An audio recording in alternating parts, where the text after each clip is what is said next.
novamente admitir aqui. Boa noite, Dinara. Agora. Boa noite.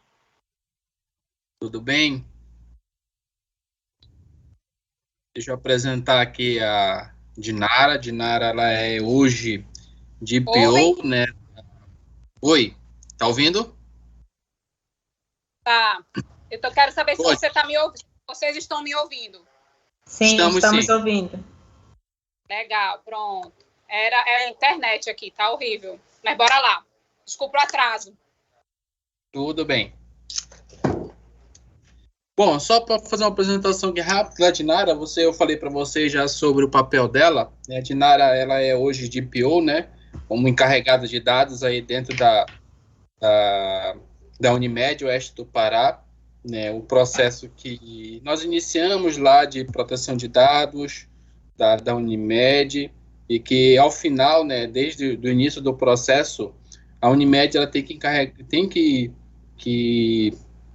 indicar um encarregado de dados, né? Essa pessoa que vai fazer essa intermediação, né? Caso ocorra algum problema com vazamento de dados, né? E de uma certa forma tratar os dados da empresa junto à NPD, junto a outros órgãos regulamentadores que falam sobre proteção de dados. Então hoje, né? Ela tem essa tarefa que a questão de também, né? Junto com o TI, a questão lá da política de segurança da informação, política de privacidade, intermediar diversos outros processos junto ao jurídico. Então, o papel dela hoje dentro da Unimed ele é muito grande, né, em manter a privacidade dos dados. E assim, a gente vai falar sobre LGPD na saúde. Né? A saúde, caso dela, está tratando de dados da saúde privada. Mas saúde privada e saúde pública independe. Né? A gente está falando de dados sensíveis, em geral, né? Que é o principal gargalo hoje da Lei Geral de Proteção de Dados. Fiz aí uma breve apresentação da Dinara, então a gente aguarda aí os questionamentos de vocês, né? Vocês já me conhecem, então dispensa a apresentação e passa a palavra aí para o Ginei, que é o nosso mediador da conversa. Boa noite a todos, né? Eu me chamo Gilney Cardoso, sou aluno de graduação de BSI da Universidade Federal do Oeste do Pará, turma 2018. Então, eu com mais 5 pessoas da nossa turma de 2018, fizemos a criação desse webinar, que tem o tema Proteção de Dados na Saúde Pública do Brasil. Então, aqui nós temos Cairo, temos a Sueli, a Raíssa, o Raimundo Viana e a Eliane Santos. Então, todos nós iremos, junto com os convidados, fazer uma pequena discussão, webinar, né, dessa temática. Mas, inicialmente, é importante ressaltar os conceitos principais dessa temática. Primeiro, o que são dados? De acordo com o dicionário Aurélio, dados é o conhecimento que se tem sobre alguma coisa e ela é usada para tentar resolver alguma questão, fazer um julgamento, criar ou colocar em prática um determinado pensamento. A palavra dados, ela vem do plural do latim datum, que significa uma única peça de informação. Então, nós podemos conceituar dados como um conjunto de valores, símbolos, caracteres que podem transmitir informações, como quantidades, qualidades, estatísticas, que podem ser interpretadas no futuro. Então, os dados, por si só, eles podem ser classificados de vários tipos. Aqui, eu irei abordar apenas 4. O primeiro são os dados públicos. São aqueles que todas as pessoas podem ter acesso. Temos os dados internos, são aqueles dados que são exclusivos de alguma organização. Vamos supor, a UFOPA. A UFOPA de Oximiná, apenas os funcionários, os alunos podem ter acesso a esses dados. Temos também os dados confidenciais. Esse tipo de dados, eles podem ser acessados apenas por um grupo específico de pessoas. Vou dar um exemplo. Na UFOPA de Oriximiná, nós temos a biblioteca. Então, lá, os profissionais que trabalham neste local, como a bibliotecária, os assistentes administrativos, eles vão ter acesso aos dados da biblioteca. Não todo mundo vai ter. Temos também os dados restritos. Esses dados restritos podem ser acessados apenas por algumas pessoas. Um exemplo, aqui na UFOPA de Oriximiná, nós temos a diretoria do campus. Então, apenas a diretora, a vice-diretora, ou a equipe de direção, de gestão, que pode ter acesso a esses dados. A Lei Geral de Proteção de Dados também ela classifica os dados. Nós temos os dados pessoais. O que vem ser os dados pessoais? São informações relacionadas à pessoa natural, identificada ou identificável. Exemplos de dados pessoais seriam quais? Nome, sobrenome, data de nascimento, CPF. E dentro desses dados pessoais, nós temos também os dados sensíveis.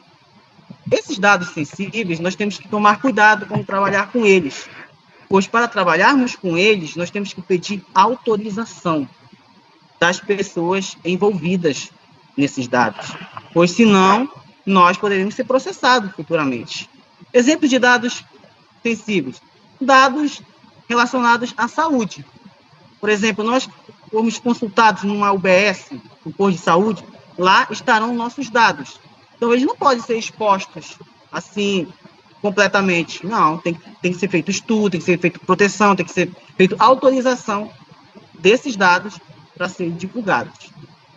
Temos também os dados anonimizados. São dados relativos a titular que não possa ser identificado.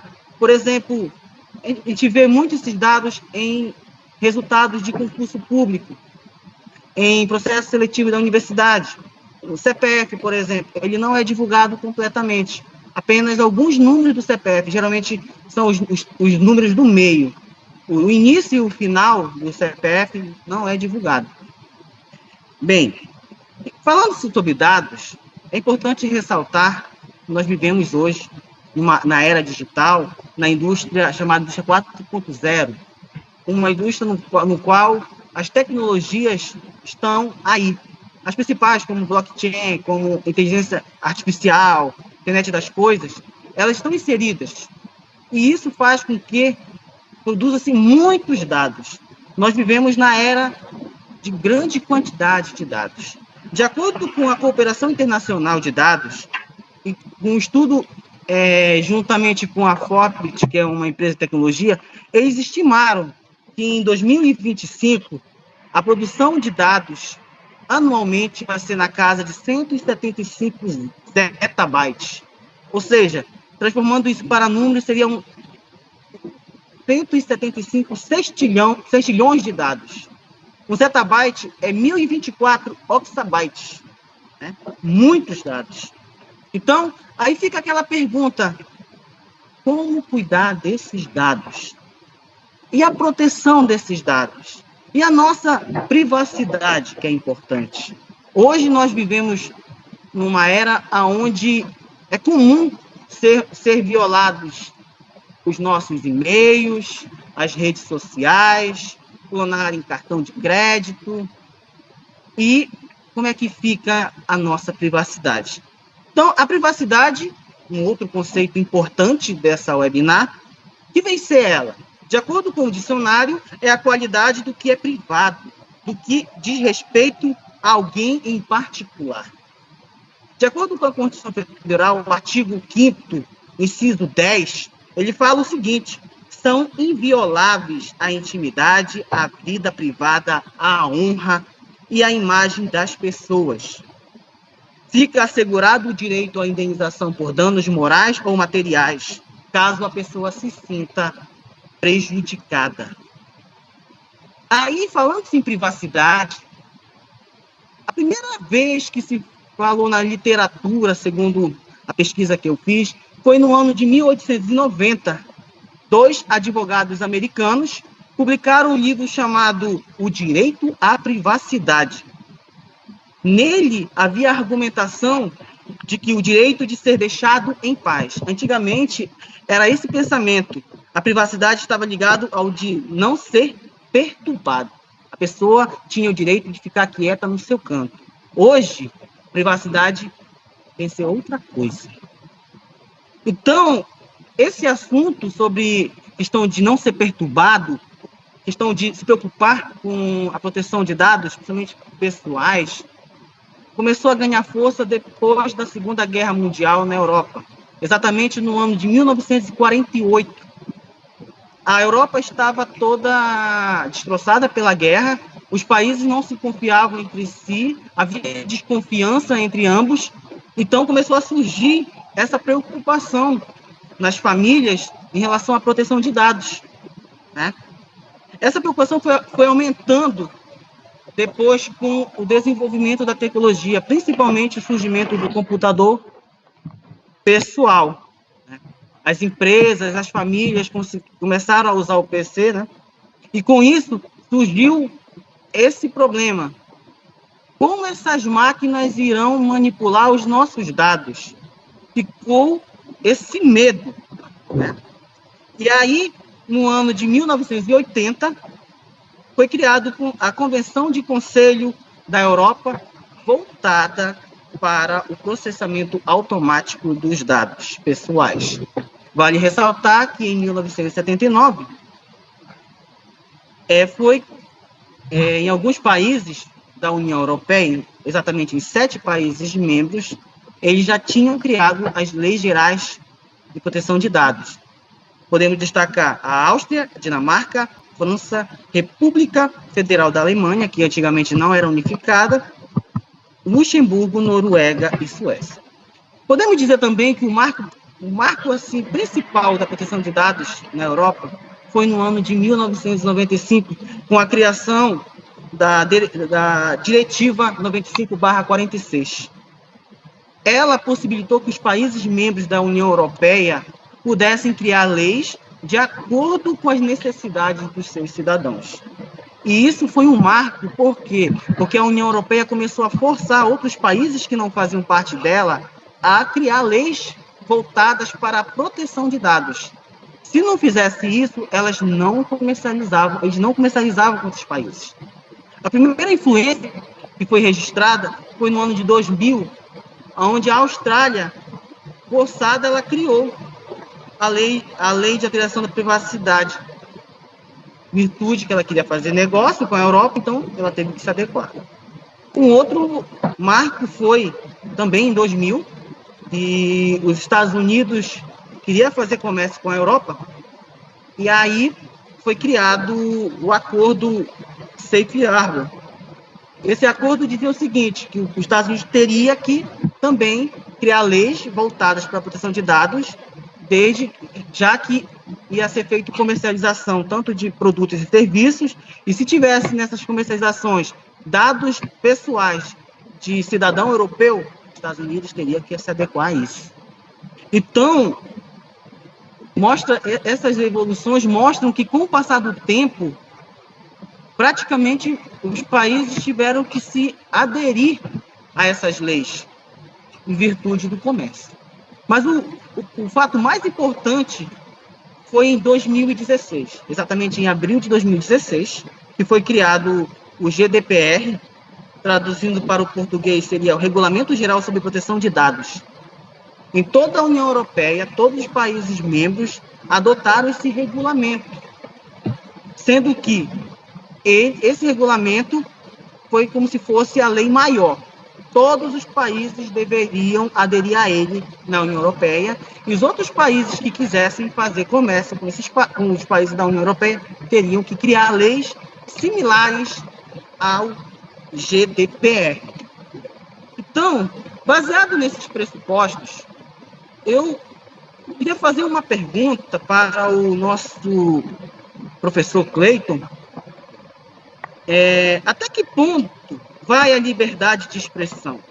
O que o senhor acha da interferência das empresas da tecnologia, como as Big Tech, nas leis de proteção de dados dos países como o Brasil, pois as mesmas usam justificativas sobre direitos democráticos, como a liberdade de expressão, para não coibir a aceleração das fake news e outros crimes cibernéticos. Ok, Junei, muito obrigado. Bom, primeiramente, né, eu vou responder um pouco aí sobre... A gente vai falar, né, esse assunto ele fala diretamente da PL das fake news, né, e sobre a responsabilidade das Big Techs, né. Mas, primeiramente, falando sobre o que é a liberdade de expressão, né. Quando se dá liberdade de expressão? Liberdade de expressão, né, o limite do direito à liberdade de expressão, né, ele se dá quando, sob, né, essa pretensa, né, liberdade, né, eu posso atingir a honra, a dignidade e até mesmo a democracia. Então, eu estou falando diretamente do direito. Quando acaba o meu direito? Quando, né, eu interfiro no direito do outro. É a mesma coisa a liberdade de expressão. Quando eu, a partir do momento que eu penso que eu confundo liberdade com libertinagem, né, eu deixo de ter liberdade de expressão. Eu estou ferindo a honra de alguém, eu estou ferindo a dignidade de alguém, ou até mesmo eu posso falar de liberdade de expressão, eu estou, por exemplo, ferindo a democracia de um país. Né? Então, assim, eu não tenho liberdade de expressão. E aí é uma coisa que ocorre muito, e a gente volta, né, fala sobre a PL das fake news, sobre as Big Techs, por quê? Hoje a gente tem um mundo, né, dominado por quem? Pelas Big Techs. Quem são essas Big Techs? Facebook, né, o Instagram, eu tenho o Google, que dominam, né, esse mundo aí das Big Techs, que na verdade acabam dominando também todo o mundo, os dados de todo mundo. Então, é muito difícil a gente controlar. Né? Hoje em dia você tem o quê? A GDPR, que é um grande marco de proteção de dados lá na Europa, que na verdade tenta, vou dizer assim, embora eles tenham leis mais duras, mais severas sobre proteção de dados, eles não conseguem conter o avanço dessas Big Techs, como o Facebook. De vez em quando tem multa, mas assim, o que é uma multa, vamos dizer, milionária para quem tem muito dinheiro, quem é bilionário. Né? O que significa pagar isso quando eles infringem uma lei? É muito assim, é muito contraditório o que eu estou falando, mas assim, a gente, de uma certa forma, eu quero mostrar para vocês que a gente está sendo dominado, mas assim, se não somente o Brasil tem que colocar leis mais severas para tentar conter o avanço das fake news, né, para tentar conter a desinformação, para tentar conter essa questão de, eu vou dizer que é um sequestro de dados nosso.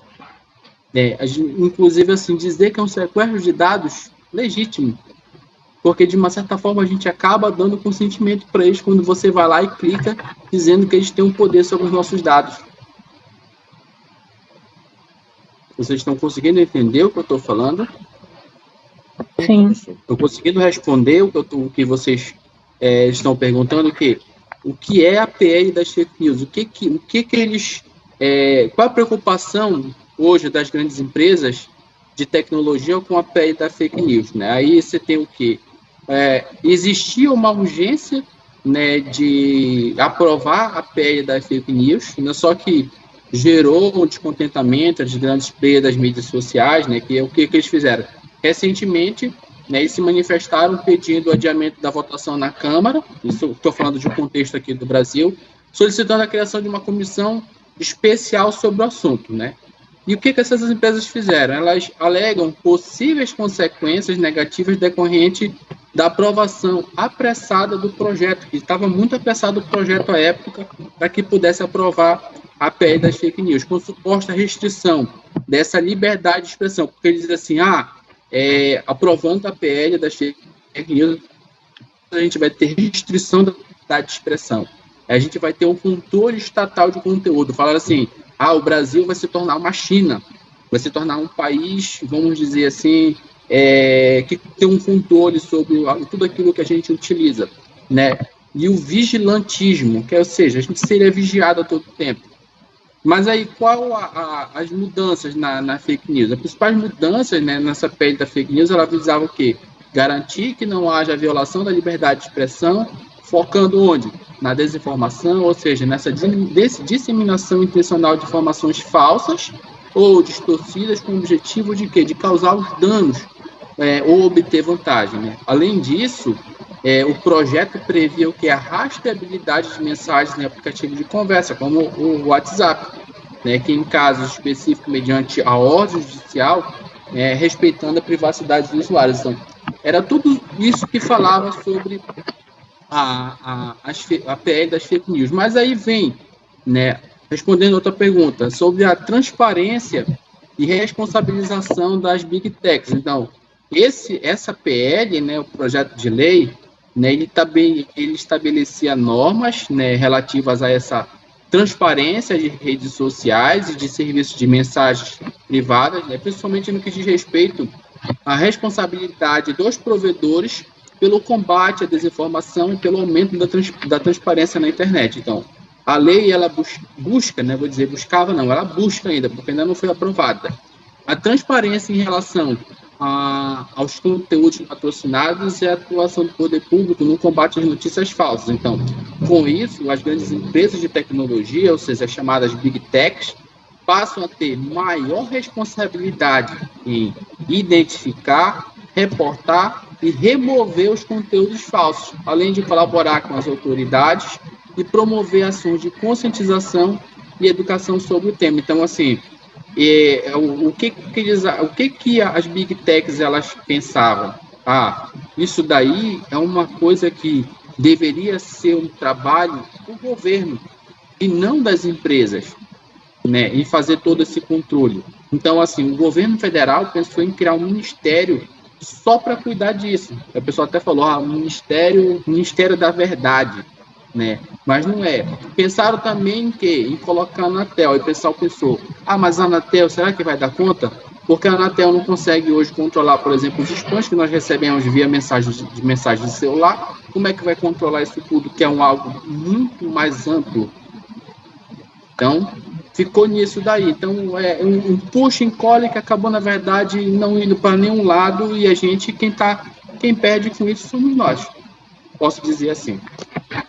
Muito obrigado pelas suas contribuições, professor. Neste momento, eu convido o graduando Cairo Tavares. Ele irá falar um pouco sobre a Lei Geral de Proteção de Dados, seus aspectos mais importantes e os acontecimentos que levaram à sua criação. Boa noite. O Jonei falou, me chamo Cairo, sou aluno de PSI, da turma de 2018. Tudo aquilo que vocês falaram, o Jonei falou sobre a questão dos dados, né, sobre a proteção dos dados, o professor também falou sobre a perda das fake news e outras coisas também que foram levantadas nas perguntas. Então, como muitos sabem, hoje em dia já passa a vigorar a lei, né, a Lei Geral de Proteção de Dados, que é a LGPD, e ela foi sancionada a partir da publicação da Lei 13.709, de 14 de agosto de 2018. Né? E a partir dessa publicação, ela foi sancionada e ela passou a vigorar no ano de 2020. Então, foi preciso, né, ser criada essa lei, porque uma parte da sociedade, né, e as autoridades, elas buscaram, né, estavam sendo lesadas por perda de dados, né, vazamento de dados, né, até mesmo de pessoas famosas, né, de atores, de pessoas, né, conhecidas, né, como tem vários casos, também de nós, né, usuários. E como nós sabemos, hoje em dia, tanta tecnologia, né, o celular, computador, tantos recursos que nós utilizamos, né, aplicações, elas utilizam nossos dados, né? A maioria dessas aplicações utiliza nossos dados, né? O Google tem nossos dados, as instituições, como aqui na UFOPA, né? E outras instituições públicas também utilizam nossos dados, né? Então, a partir dessa lei, né, ela passa a proteger esses dados para que não sejam vazados, né? também não sejam alterados, né? Passa a ter um maior cuidado nesse tratamento desses dados, né? A lei de proteção de dados é LGPD. E, pela uma pesquisa, né, que eu fiz, aqui no Brasil está se tornando, no ano de 2018, né, já era uma maior potência de crimes cibernéticos, né, pessoas, né, estavam sendo lesadas por esses crimes, né. Então, o Brasil é uma das maiores potências nesse ano, né, e creio que agora, né, continue junto com a Índia, né, a Índia também, Coreia do Norte, a Rússia. Então, a partir disso, né, foi preciso essa criação dessa lei, certo? E também, por outra pesquisa, né, que fala que as penalidades, né, penalidades da lei são pesadas, né? Por exemplo, pessoas jurídicas, empresas, elas podem ser penalizadas de até 50 milhões por multa, né? Então, vendo todo esse cenário, né, a partir dessa introdução sobre a lei, né, introdução de dados, tinha aqui uma pergunta do professor Clayton. Se, na sua opinião, a LGPD, né, Lei de Proteção de Dados, ela foi um marco importante para o país, né? Na sua opinião, foi um marco importante. E se você acha que ela está vigorando da forma certa? E as pessoas e empresas estão respeitando essa nova lei? Essa é uma pergunta para o professor.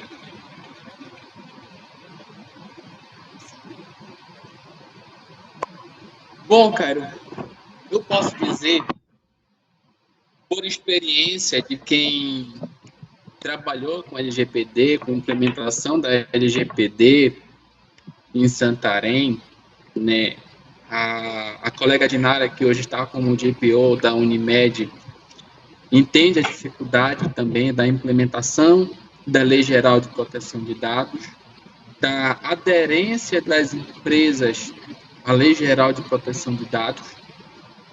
É uma coisa muito difícil a gente, eu vou dizer assim, sensibilizar, né? Conscientizar, ninguém conscientiza ninguém, mas sensibilizar, a gente pode sensibilizar as pessoas. Mas, assim, ele é um processo que ele é de uma abordagem que a gente diz assim, top-down, né?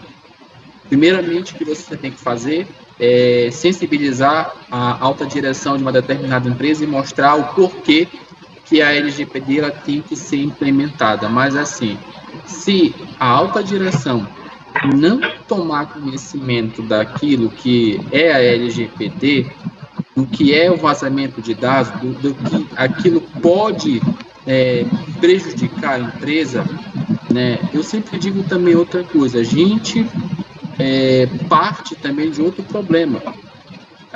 Eles costumam pensar que a LGPD é algo ligado à informática. Então, você sabe que a informática, muitas das vezes, não é valorizado o profissional de TI. Então, vem daí também. Então, assim, a LGPD é uma coisa que foi criada, quando veio para o Brasil, né, muita gente, eu vou estudar LGPD, eu vou dizer assim, aprofundar os meus estudos para que eu possa aplicar isso dentro das empresas. Né? Eu vou ser DPO, eu vou buscar a certificação de DPO. Muita gente foi em busca disso. Mas, assim, qual o problema nisso?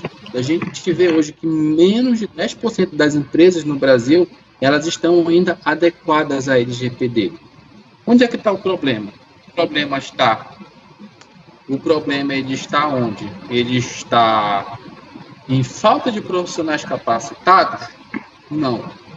Ele está onde? Ele está nas empresas que desconhecem sobre a LGPD. Bom, no início, que a gente começou a rodar Santarém, né, e região, para que as empresas pudessem se adequar, realmente muitas empresas desconheciam, falavam assim, eu não sei o que é LGPD, eu não sei que a gente tem que se adequar a esse processo. Como é que funciona? A gente mostrava todo o processo, como funcionava, e quanto é que eu tenho que desembolsar sobre isso? Aí falava o valor, pronto, às vezes o valor era irrisório, era baixíssimo. Não, a gente vai aguardar o quê? Porque no período ainda, a NPD ainda estava em estruturação. Vou dizer ainda, a NPD ainda está em estruturação. Ela diga que já esteja mais concreta, mas ela ainda está nesse processo.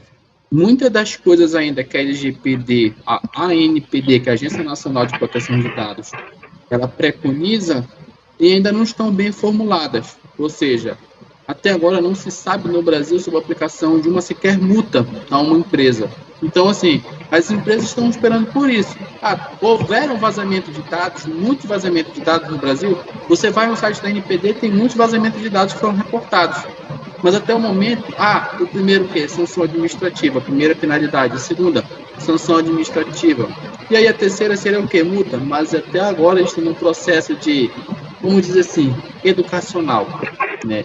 E eu digo, as pessoas vão se atentar, isso é geral, quando dói no bolso.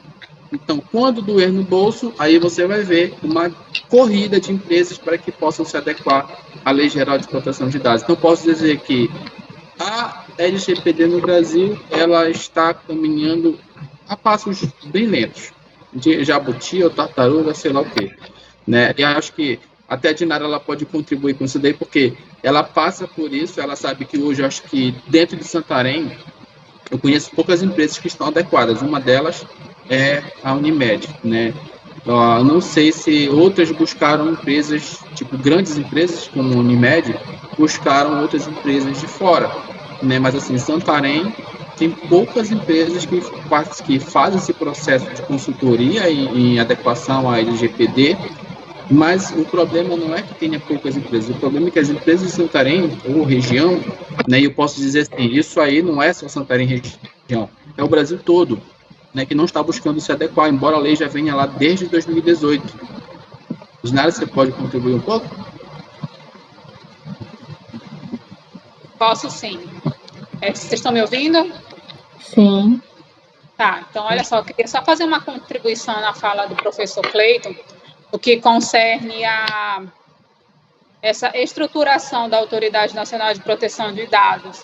Por coincidência ou não, hoje saiu a primeira sanção, a primeira multa para uma empresa. Ela é uma empresa de médio porte, porque a legislação ela traz que, inclusive, a multa é conforme o porte da empresa e os lucros que ela tem. Foi uma multa de 14 mil e mais alguma coisa, mas eu achei que já foi uma vitória muito grande, a gente conseguir avançar em relação a isso.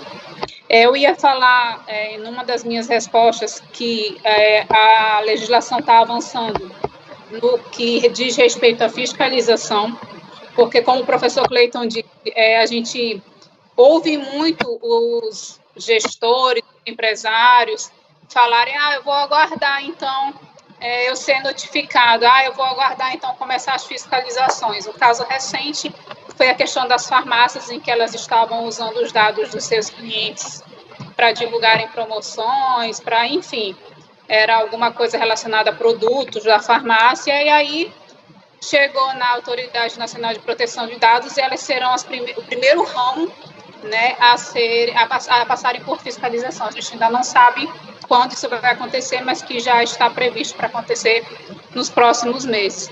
Então, assim, eu costumo dizer que a Lei Geral de Proteção de Dados ela não é uma lei engessada. Os passos largos estão dando.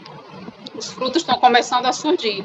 Porque ainda hoje eu conversava com o professor Cleiton, enquanto a Autoridade Nacional de Proteção de Dados ela não começar a mostrar que as multas estão sendo aplicadas, que as fiscalizações ocorrem, as pessoas vão continuar na sua zona de conforto, sem se preocupar em fazer implantação, sem se preocupar em adequar uma legislação vigente e obrigatória. Eles realmente não há interesse por parte de ninguém. Então, assim, é muito necessário fazer essa sensibilização, e eu costumo dizer que eu faço um trabalho de formiguinha onde eu vou. Eu costumo falar, perguntar se está adequada a LGPD. Tem gente que nem sabe o que é LGPD. E aí, quando eu tenho tempo, eu acabo explicando um pouco. Mas, assim, é um processo que aqui na região a gente não avança. Nós, para vocês terem uma noção, na região norte nós somos 54 ou 57 de POs associados junto à Autoridade Nacional de Proteção de Dados. Vocês imaginem, a região norte, que é enorme, só possuem 54 encarregados de tratamento de dados. Então, assim, ainda tem muita coisa para ser feita, o caminho é longo, né? Mas o processo é esse, infelizmente, é uma questão de aculturamento mesmo. Obrigado, Ginara. Obrigado pela colaboração dos dois convidados. Neste momento, eu convido a graduanda Raíssa Marinho para ir abordar um pouco sobre a LGPD, voltado para a saúde pública no Brasil, seus aspectos mais importantes e gerais.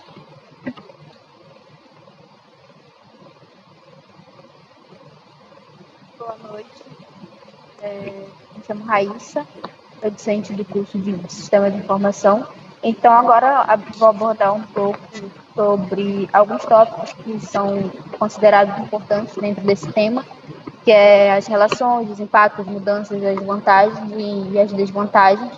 Então, primeiramente, falando das relações, a LGPD ela está relacionada à saúde pública no sentido de garantir a proteção dos dados pessoais de pacientes, dos usuários de serviços de saúde e os profissionais da área. Então, ela se aplica a todos os agentes que coletam, processam ou armazenam as informações pessoais no âmbito da saúde.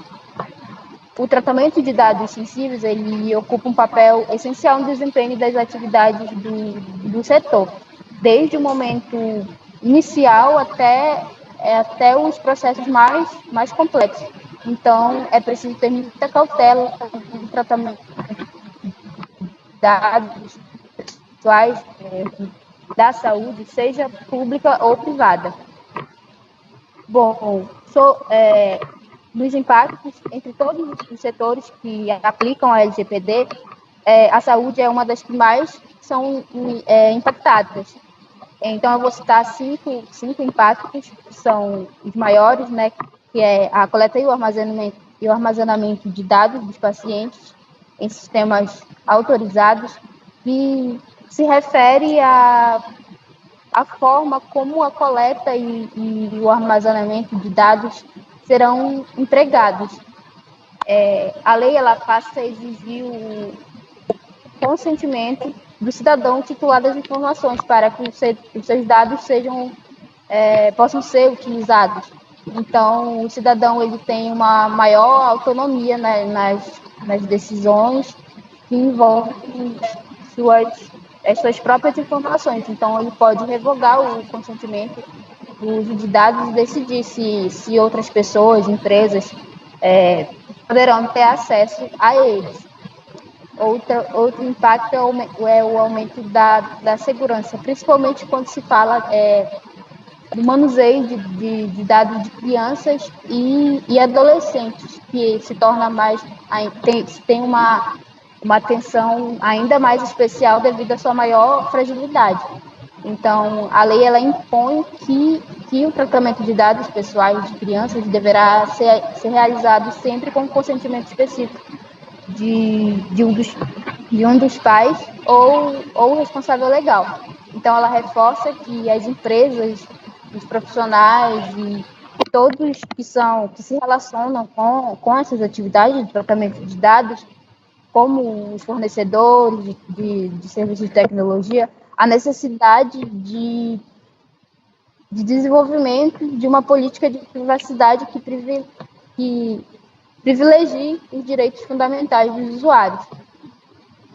Outro impacto é o uso de inteligência artificial e outras tecnologias, que quando se fala no compartilhamento de informações clínicas, o fator segurança ele é primordial. Então, as tecnologias como a certificação digital,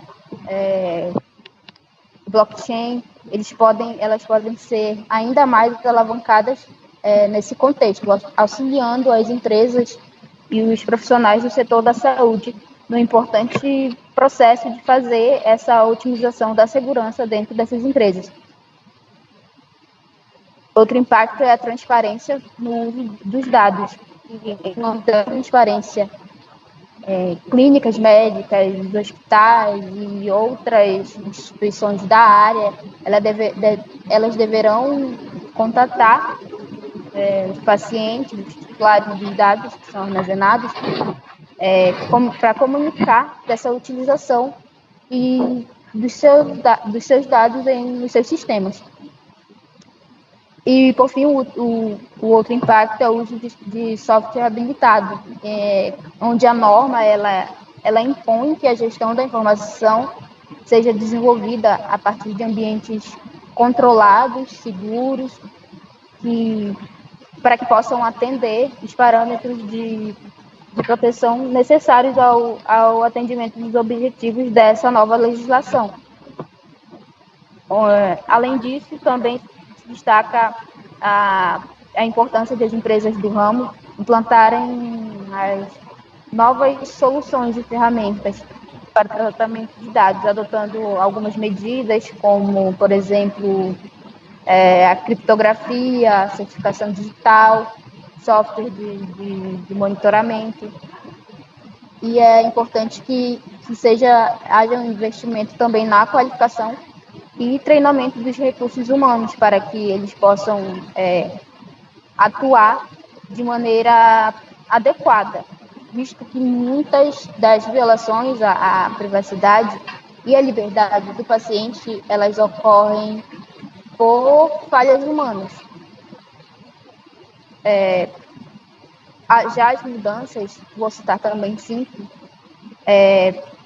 algumas principais que facilitam o exercício dos direitos pelos titulares, onde os titulares eles passam a ter direito de receber informações transparentes sobre a forma de como os seus dados estão sendo tratados e podendo revogar, né, quando desejar.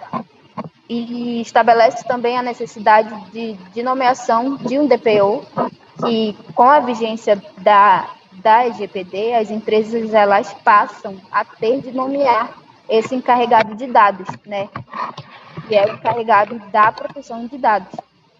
Outra mudança é que traz a obrigação de preparar relatórios de impacto à proteção de dados, com o objetivo de mitigar riscos. O documento ele tem uma total responsabilidade de controlar, registrar as atividades que envolvam o tratamento de dados que podem gerar ameaças aos direitos fundamentais. Nesse documento também está contido o processo de responsabilidade que a empresa deverá assumir diante da ação. E, por fim, também, uma das mudanças é que os titulares eles passam a ter novos canais de contato com as empresas, justamente para garantir o direito exigidos por lei, onde as empresas elas devem dar prioridade para a manutenção dos canais de contato com os usuários para atender essas demandas, assim como os da Agência Nacional de Proteção de Dados. E também eles passam, os usuários eles passam a contar com uma autoridade nacional que defenda esses seus direitos para garantir, que é justamente para garantir as boas práticas que são previstas pela lei.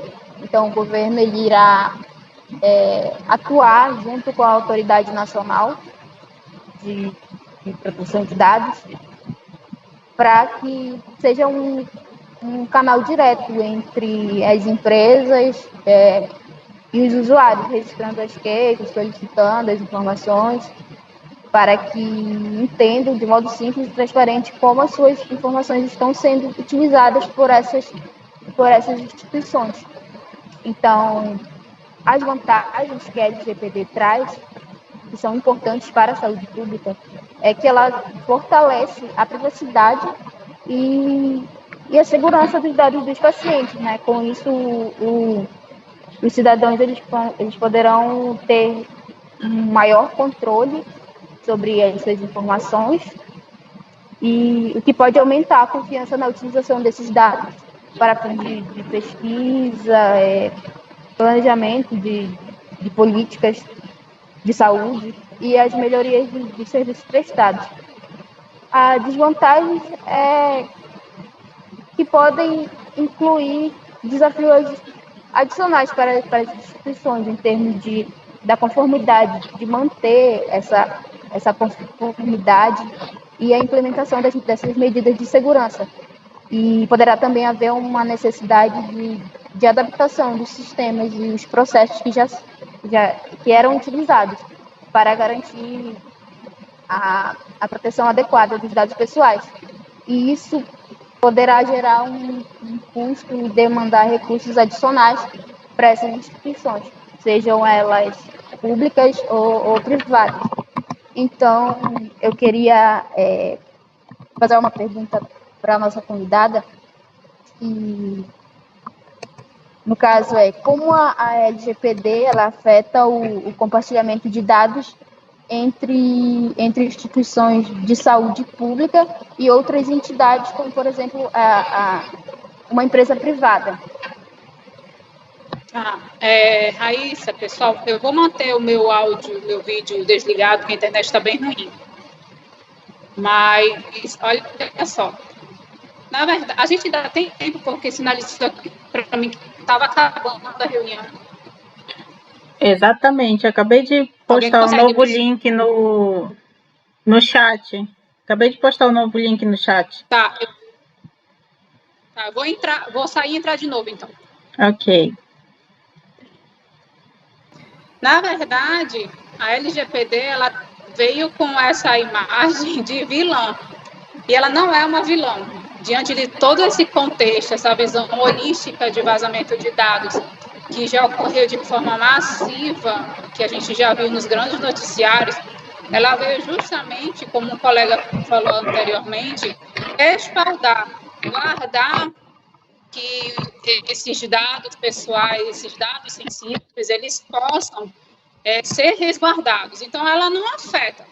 Ela afeta no âmbito em que esses dados eles não passam por um tratamento, né? É isso que afeta. Então, por exemplo, se existe alguma pesquisa aleatória, sem fundamento, se existe alguma empresa que pretende pegar o seu banco de dados para fazer uma mega promoção assim aleatória, aí afeta, porque se é alguma coisa assim, sem pensar, sem objetivo, que não foi projetada, feita de qualquer jeito, certamente isso vai trazer um prejuízo, né?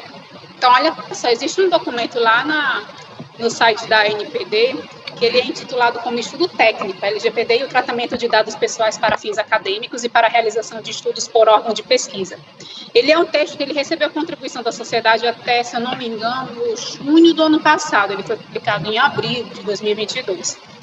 E aí, esse instrumento, ele veio justamente para definir parâmetros, orientar as instituições de ensino e pesquisa que realizam, né, esse tratamento de dados pessoais, para analisar esses pedidos de acesso e disponibilizar esses dados pessoais para fins de pesquisa científica, por exemplo. Então, lá no artigo 7 da legislação, diz assim: o tratamento de dados pessoais somente poderá ser realizado nas seguintes hipóteses. Aí eu trago o inciso 4, para a realização de estudos por órgão de pesquisa, garantida sempre que possível a anonimização dos dados pessoais. E lá na letra E do mesmo artigo 7, diz assim: obrigação de finalidade, boa-fé e interesse público. Então, assim, quando a gente tem aí instituições públicas, pesquisadores, empresas privadas, esse pessoal que precisa desses dados pessoais, desses dados sensíveis, primeiro ela precisa ter qual é a obrigação de finalidade dela. Precisa ter definido isso. Precisa de boa-fé, isso é ética, é compliance. Isso está em código de ética e conduta. Você isso precisa estar disseminado dentro do meio que você está inserido. Né? Então, assim, precisa ter definido essas diretrizes para que aí sim você possa fazer uma pesquisa com um fundamento, que a sua pesquisa seja coerente, que você de empresa privada possa fazer o tratamento desses dados de forma segura, sem que haja nenhum vazamento desse dado. Enfim, para qualquer instituição, a LGPD ela não afeta, mas ela vem trazendo documentos e subsídios para que a gente tenha parâmetros e diretrizes para resguardar esses dados sensíveis, né? Que já foram tão vazados por aí. Acho que dificilmente hoje, qualquer um de nós que esteja aqui na reunião tem um e-mail vazado, um CPF vazado também. Dificilmente a gente vai ter alguém que não passou por essa ainda. Então, a NPD ela vem para contribuir dentro desse contexto. Respondi sua pergunta, Raíssa? Eu acredito que sim. Pronto. Então, ela não vem como vilã, ela vem para contribuir, trazer parâmetros para que a gente possa utilizar em pesquisas e demais contextos. Neste momento, eu convido o graduando Raimundo Viana, que vai falar um pouco sobre um caso que aconteceu de vazamento de dados do Ministério da Saúde. Ele vai fazer uma abordagem, em seguida uma pergunta diretamente para a nossa convidada. Olá, boa noite a todos. Sim. Sim. Foi divulgado em 2020, dezembro de 2020, que foi exposto dados sensíveis do banco de dados do Ministério da Saúde, cerca de 243 milhões de dados foram expostos na internet. Esses dados, teve uma agência uma organização que defende a transparência de dados, já havia notificado o Ministério da Saúde, tanto o Ministério e também quanto a Ouvidoria Geral da União, e eles não tiveram retorno quanto a isso. E quando foi em dezembro, aconteceu essa exposição de dados. Falando nisso, hoje não necessariamente não. Em 28 de maio de 2020, pela portaria 1404, foi instituído a RNDS, que é a Rede Nacional de Dados em Saúde. Foi instituído, e essa Rede Nacional de Dados em Saúde ela está sendo implantada, inclusive alguns municípios já estão aderindo a essa rede.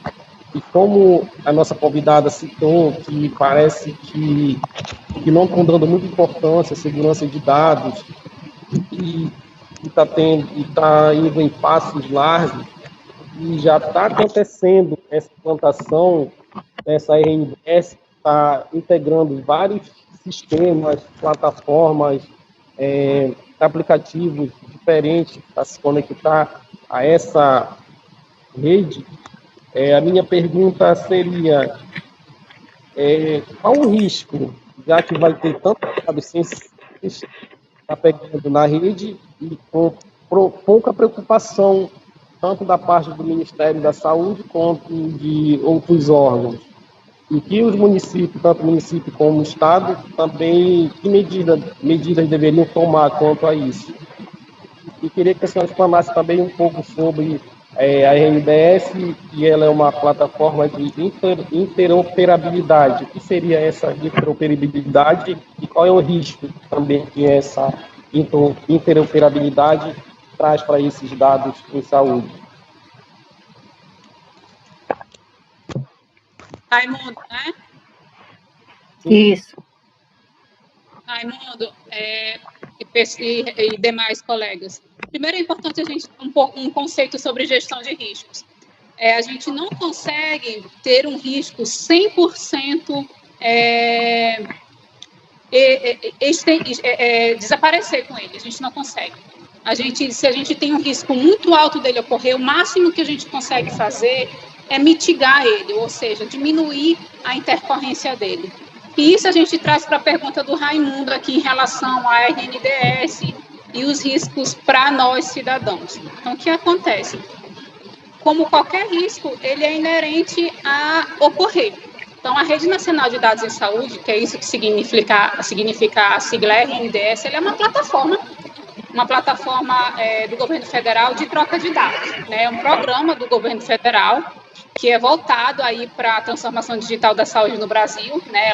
Ela tem o objetivo de promover essa troca de informações entre os pontos de rede de atenção à saúde, né, ela permite a transição e a continuidade do cuidado nos setores públicos e privados. Há essa sinergia entre os dois pontos, né, o setor público e privado, mas é uma plataforma que ela ainda está se estruturando. Então, o governo federal acredita que até 2028 ela vai ser uma plataforma estabelecida e reconhecida como uma plataforma digital, né? Eles acreditam que isso vai ser uma inovação, porque vai promover essa troca de informações e serviços de saúde, né, para todo o Brasil. Eu acho muito válida essa iniciativa, né, de unificar essas informações dentro dessa plataforma. Só que como todo sistema, como toda plataforma, como tudo que é algo digital, como tudo que é o sistema que todo mundo tem acesso, que todo mundo mexe, é muito vulnerável, né? Infelizmente, aconteceu esse vazamento de dados, assim como aconteceu outros vários vazamentos de dados, de lojas, enfim. Há uma preocupação maior por ser da área da saúde, porque especificamente na área da saúde a gente trata com dados sensíveis, né? E aí, como diz o velho ditado, o buraco é mais embaixo. Mas no que concerne a essa plataforma específica, eu acho que é válida, mas é necessário haver um investimento, né, para trazer uma melhoria nela, né, para trazer mais segurança no que tange justamente a segurança da informação. A gente já viu que aconteceu esse vazamento, né? Ainda a gente está trabalhando nela, então acredito que vai ter melhorias aí. O objetivo é que ela esteja ok até 2028, então tem muita coisa para acontecer até lá. E aí, basicamente é isso. O que aconteceu com essa situação aí do Ministério da Saúde, que foi citado?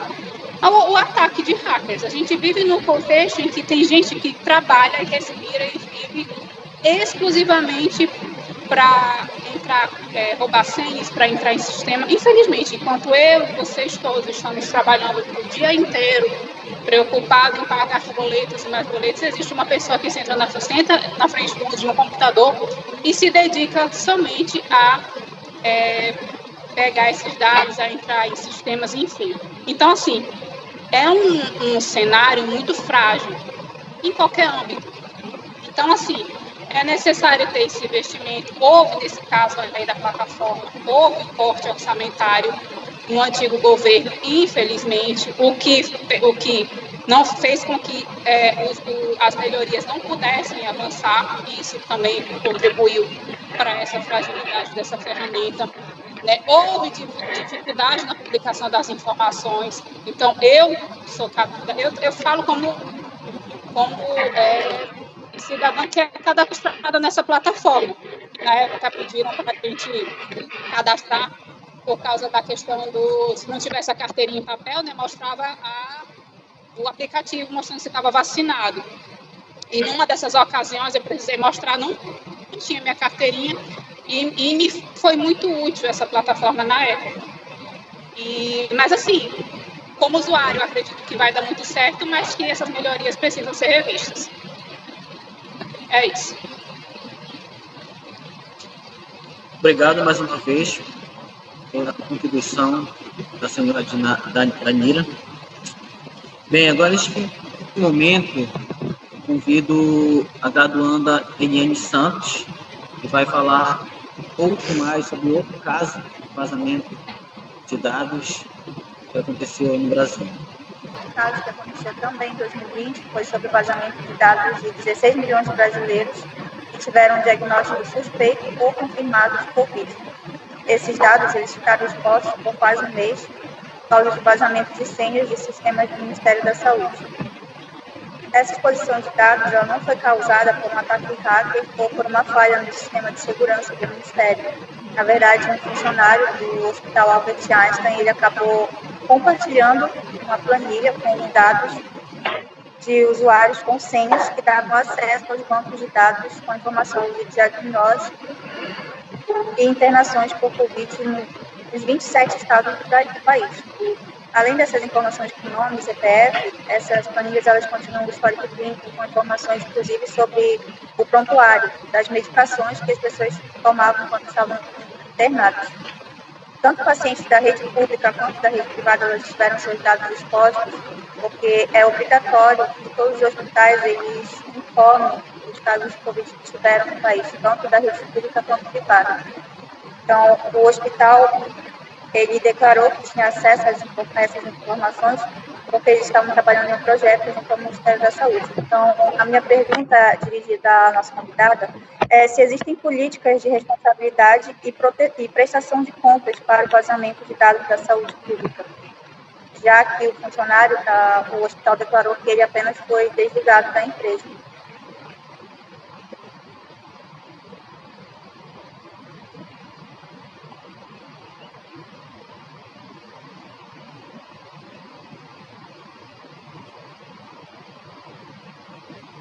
Você ouviu?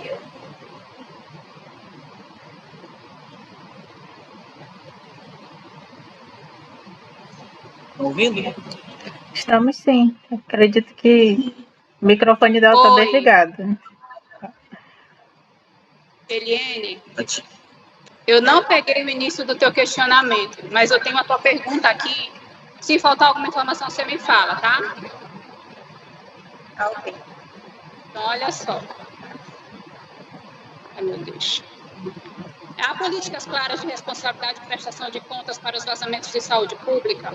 Então, a LGPD, ela ampara os dados sensíveis dos pacientes, independente do local que estão sendo utilizado o serviço deles, seja lá no municipal, seja lá no Hospital Unimed, enfim, ela vem para amparar. Então, clínicas, hospitais, sistemas públicos e privados de saúde, eles precisam ter cuidado e zelo com os dados de seus pacientes.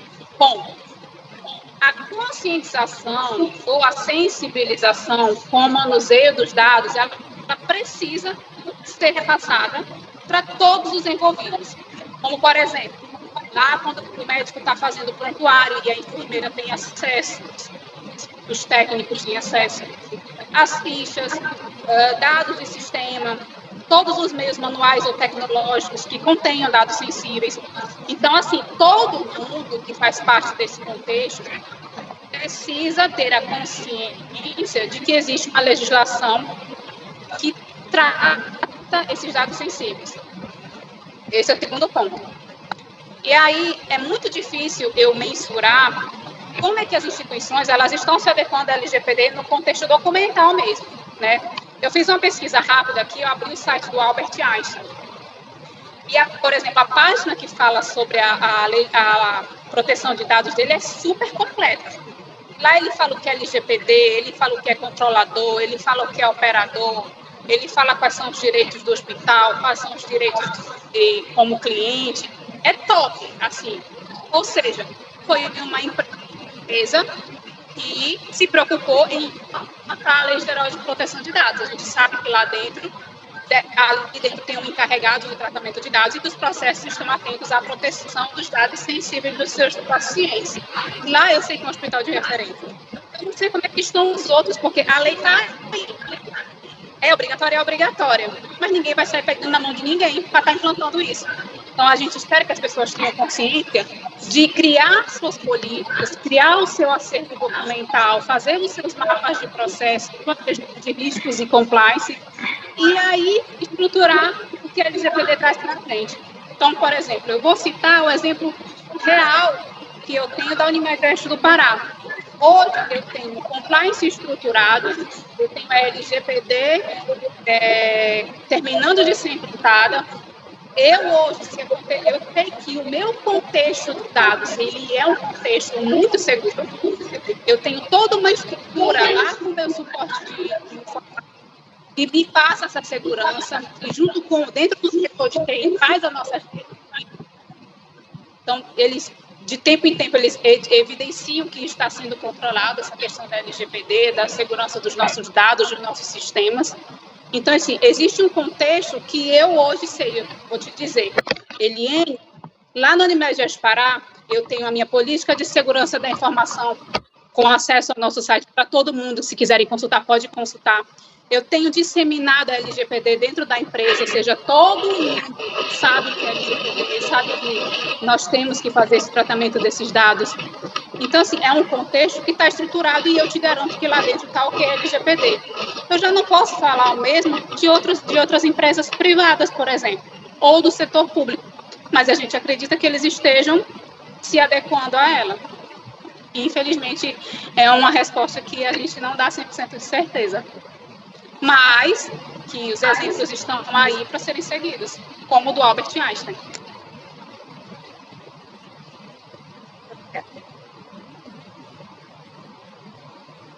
Obrigado novamente, senhora Dinara Fagundes. Neste momento, a palavra está com a graduanda Sueli Correia, vai falar um pouco também de outro caso de vazamento de dados na saúde pública. Boa noite a todos. Na verdade, eu quero falar aqui sobre 2 casos que me chamaram bastante atenção. Um teve comoção nacional, como o caso da atriz Clara Castanho, né, que teve os seus dados divulgados, né?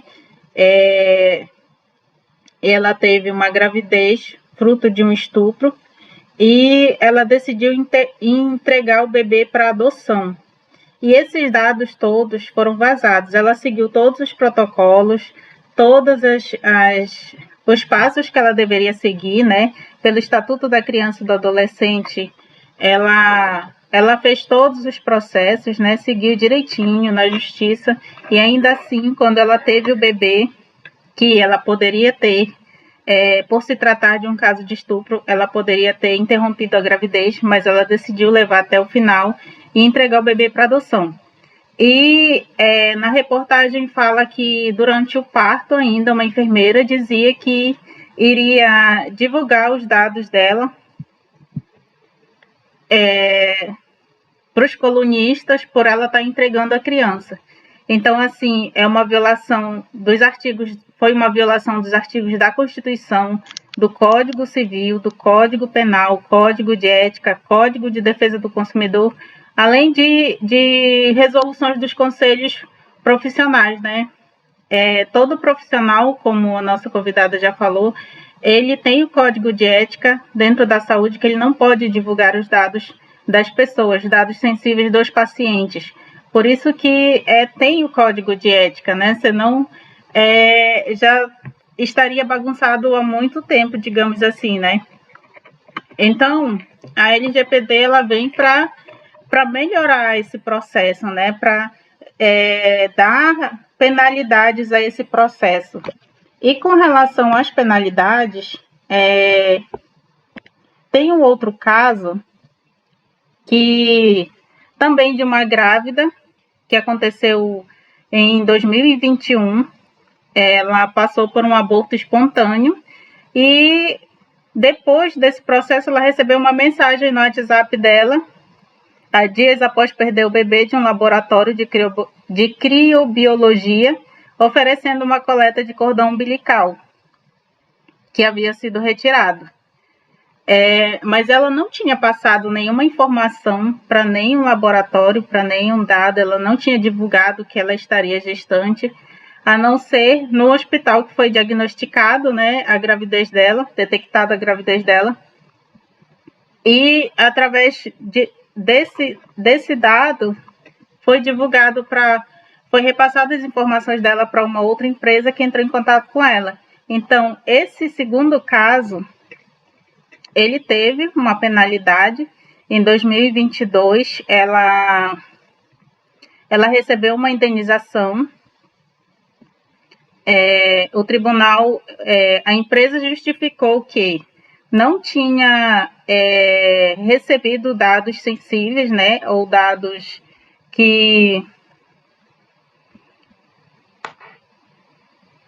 sigilosos, mas o Tribunal de Justiça ele entendeu que sim, que entendeu diferente, né, que foi uma violação de dados, e ele condenou o laboratório a pagar uma indenização de R$10.000 a paciente.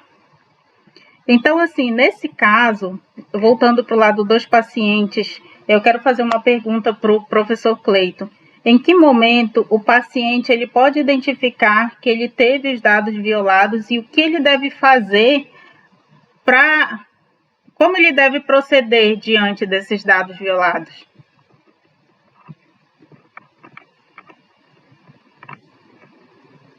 Deixa eu ativar aqui a minha câmera e o microfone. Bom, Sueli, boa noite novamente. Eu vou falar, né, legal isso, que eu vou falar um pouco do que ocorreu comigo.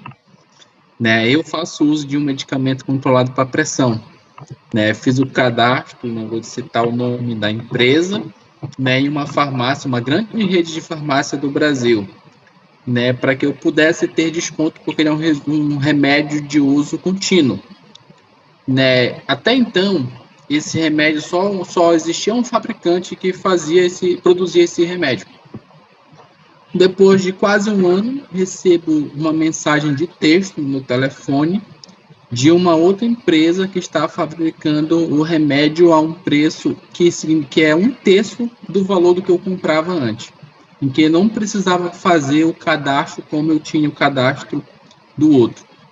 Então, assim, eu disse, bom, só tem um local onde eu fiz o cadastro, né, para que eu pudesse receber esse desconto. Fui até a empresa, né, reportei que meus dados foram vazados de lá, né, a empresa tomou conhecimento sobre isso, né, comunicou lá o DPO, né, então eu entrei com processo de vazamento de dados a partir de lá. Então, assim, o cliente, ele deve mais ou menos saber, né, o local, ó, eu tenho certeza que eu fiz o cadastro nesse local, e a partir daí ele vai nesse local para que possa ser investigado, né, o vazamento de dados. Mas aí, a partir daí, o que ocorre, né? O que orienta a NPD? Então, assim, para que a gente possa evitar, né, tentar evitar esses crimes, que são crimes cibernéticos, né, e diminuir todos os impactos aos titulares de dados pessoais, como eu sou um titular de dado pessoal, né? O artigo 46 da LGPD, ele determina que os agentes de tratamento de dados pessoais devem adotar medidas de segurança técnicas e administrativas aptas a proteger os dados, né, pessoais de acessos não autorizados em situações acidentais ou ilícitas de destruição, perda, alteração, comunicação ou qualquer forma de tratamento inadequado ou ilícito. Então, assim, o que ocorreu aí? Foi destruição, perda, alteração? Não. Na verdade, houve o quê? Houve um vazamento de dados, né? Então, na ocorrência de incidentes de segurança com dados pessoais, né, como houve comigo, o que a ANPD ela recomenda aos agentes de tratamento de dados? O que são os agentes de tratamento de dados? DPO, né? Avaliar internamente o incidente, ou seja, qual é a natureza, qual é a categoria, qual é a quantidade de titulares de dados afetados, a categoria, as consequências concretas e quais são as consequências prováveis, né? Aí eu devo o quê? Comunicar ao encarregado. Depois, esse encarregado faz o quê? Comunica o controlador, né? Que se for o operador, nos termos da LGPD.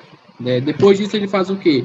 Comunica a ANPD e o titular de dados em caso de risco ou dano relevante aos titulares. Isso daí está no artigo 48 da LGPD. Né?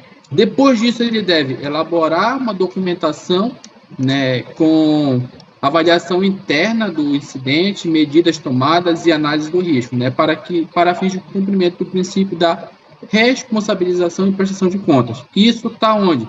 No artigo 6, né, do artigo 10 da LGPD. Então, o artigo 48 da LGPD, o que ele diz? Ele determina que é obrigação do controlador comunicar à autoridade nacional quem é um controlador de dados. É a empresa a qual você forneceu esses dados, né?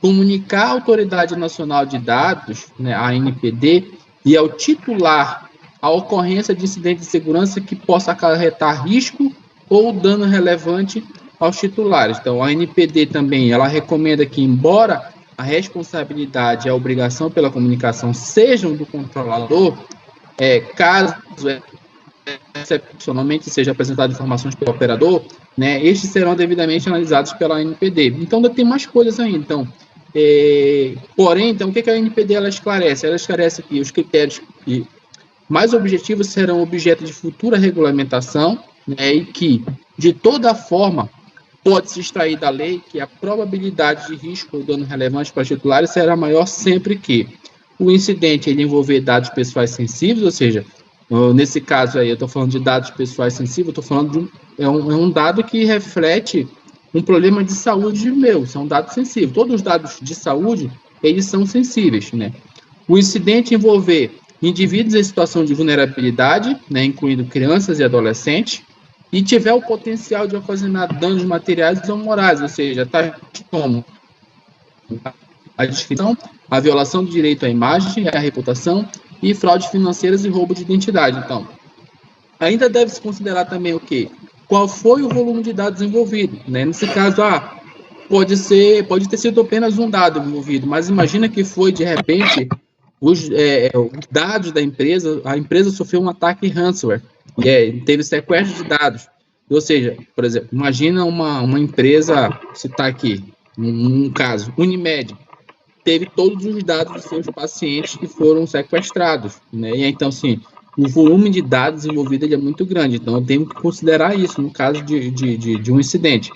O quantitativo de indivíduos afetados, imagina, eu tenho 30 mil, né, clientes aí que tiveram seus dados expostos. Isso é pouco, mas antes da LGPD ela vigorar, nós tivemos o caso da Experian, que tiveram milhões de dados vazados, né, e que esses dados estavam sendo comercializados. Imagina, 1 milhão de dados vazados sendo vendidos, comercializados no país a 10 centavos. Então, era um mercado muito grande. O mercado de dados de pessoais, ele é um mercado muito lucrativo, né? A boa-fé e as intenções dos terceiros que tiveram acesso aos dados ao incidente, né? E a facilidade de identificação dos titulares por terceiros não autorizados. Então, assim, por fim, o que a NPD ela recomenda, para finalizar a pergunta da Sueli? Ela recomenda aos controladores que adotem uma posição de cautela, né? De modo que a comunicação ela seja efetuada mesmo nos casos em que houver dúvida sobre a relevância dos riscos e os danos envolvidos, né? Ressalta-se ainda que eventual e comprovada subavaliação dos riscos e danos por parte dos controladores, ela pode ser considerada descumprimento à legislação de proteção de dados pessoais. Então, e tem que se adotar muita cautela, né, por parte dos controladores, né, que seja feita a comunicação direta, mais rápida possível, né, às autoridades de proteção de dados, como a NPD, né, caso o cliente, eu vou dizer assim, o usuário, ele não saiba que o seu dado vazou, mas cabe ao controlador, cabe à empresa, cabe ao DPO, né, informar a esse usuário que os dados dele foram vazados, né? E assim, quando você fornece os dados à empresa, né, hoje você tem o quê? O termo de consentimento. O que vai dizer o termo de consentimento? O termo de consentimento vai dizer para que esses dados serão utilizados, ou seja, e quais as empresas que poderão utilizar esses dados. E ele vai, né, vai assinar o termo e vai dizer, por exemplo, eu tenho 3 empresas que poderão utilizar esses dados. Eu posso dizer, essa empresa aqui eu não quero que utilize o meu dado, por exemplo, para fins de marketing. Eu posso dizer, essa daqui eu quero, mas essa daqui eu não quero. Então, no termo de consentimento, ele vai dizer para onde os dados dele vão. E aí você já conhece também, fica fácil para quem está na empresa conhecer o fluxo de dados. Esse dado ele entrou na minha empresa, a partir daqui ele vai para esse determinado local, e aí, em caso de vazamento, né, eu já conheço todo o fluxo, eu já conheço todo o processo de tramitação desse dado dentro da empresa e quando ele vai para outro local. Vou colocar também outra coisa. Eu repassei dados, né, da empresa, de um usuário da empresa para uma outra empresa. Quem é responsabilizado por isso? As 2 empresas são responsabilizadas, mas principalmente a empresa controladora, né, porque ela forneceu esses dados para uma outra empresa, que essa empresa deixou os dados de lá vazarem. Ela é mais responsável por esses dados do que a outra empresa que está tratando, por exemplo, questões de marketing. Certo, ok? professor. Conseguir responder a pergunta, Sueli? Sim. E eu gostaria de finalizar com uma outra pergunta também, que serve tanto para o senhor quanto para a nossa convidada. Se a gente quiser seguir nessa área Tá cortando? A última pergunta seria, se eu quiser seguir nessa área de segurança da informação, quais são os passos que eu devo seguir? Ou os cursos, certificações que eu devo fazer? Olha, hoje, por exemplo, para ser DPO, você tem, primeiramente, a ISO 27001, que são o princípio de segurança da informação, isso pela autoridade que é europeia, né? Você faz a ISO 27001, e aí depois você faz os cursos de gestão de incidentes, você tem os cursos de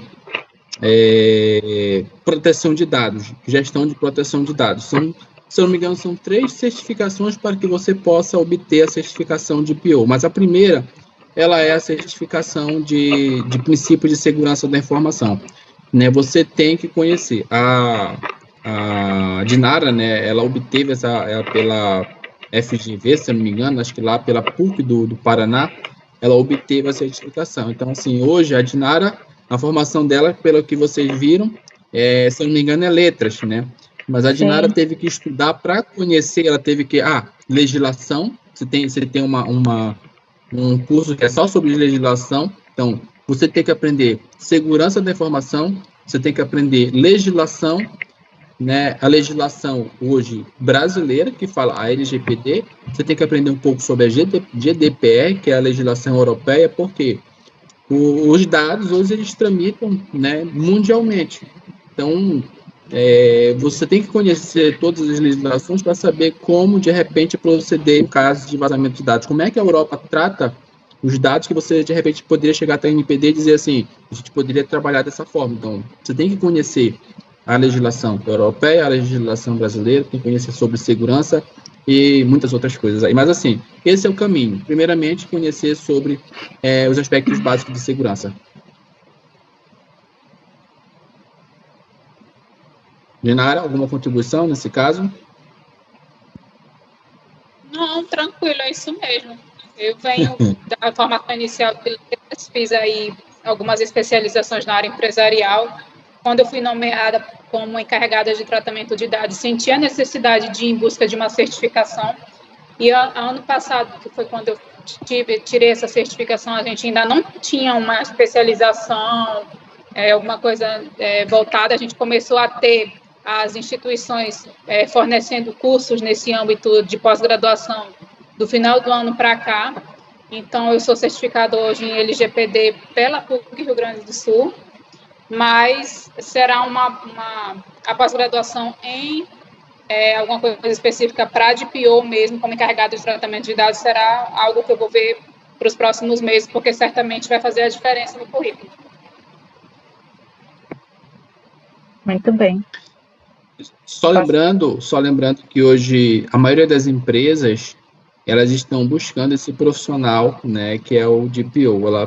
Você vai no LinkedIn quando fala assim, eu quero uma pessoa para trabalhar com segurança da informação.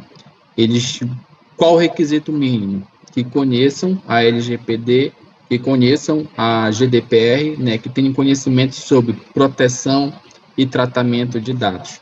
Né? Esse é um pódio, assim, você faz uma busca no LinkedIn, você vai encontrar sempre isso daí. Né? Você tem que ter conhecimentos básicos de segurança da informação, tem que ter conhecimentos básicos aí sobre a LGPD e a GDPR.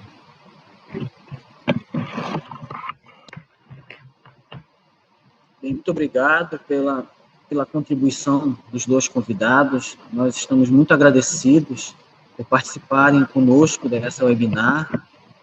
E tenho muito a agradecer mesmo. As contribuições foram muito boas para nós. Estamos nos formando, se Deus permitir, ainda esse ano, né? Vamos nos formar, em 2018 vai se formar. E aí essas informações são de suma importância para o nosso crescimento profissional.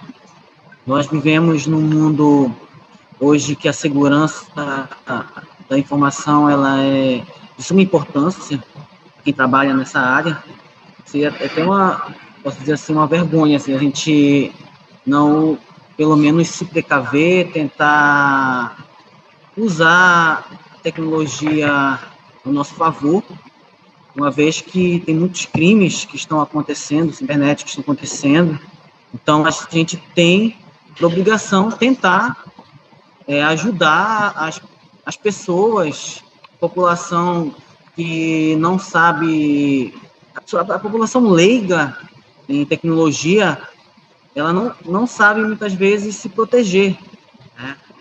Às vezes a forma adequada de usar um equipamento, um antivírus, sites que não deveria estar acessando, então, são informações de suma importância que nós, profissionais de TI, devemos levar para a sociedade. É uma forma de nós contribuirmos para a população e assim tentar sensibilizar, conscientizar os usuários da melhor forma possível de se proteger e usar a tecnologia a seu favor.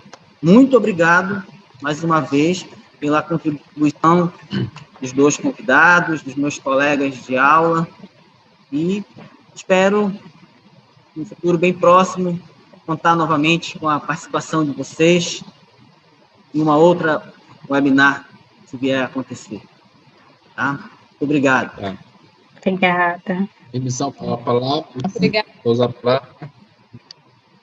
Bom, eu gostaria de agradecer primeiramente aí a Sueli pelo convite, que iniciou o convite, né, professor? Eu gostaria de participar sobre uma webinar sobre segurança, sobre a segurança da informação aplicada à saúde, à proteção de dados, privacidade. Poxa, legal, né? Eu disse que poderia convidar uma colega. E aí surgiu a ideia, né? Falei, bom, lembrei da Dinara, e gostaria também, não somente agradecer a Sueli, a toda a equipe, mas agradecer também a Dinara, né, pela disponibilidade em participar desse evento, né?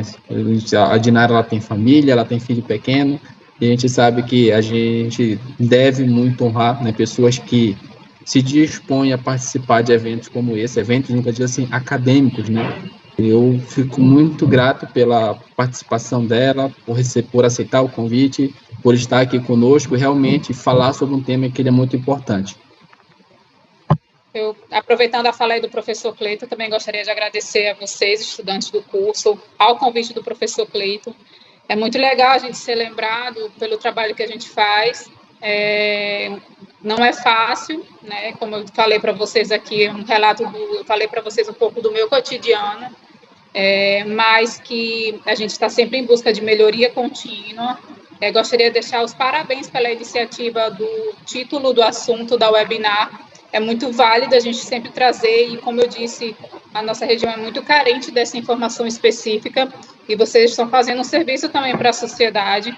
Então, parabéns pela iniciativa, pela proatividade, e mais uma vez, obrigada pelo convite. Obrigado, professora. Obrigado, Dinara. Obrigada, foi um prazer. Até a próxima. Até, tchau, tchau. Tchau, tchau. Até, tchau, tchau.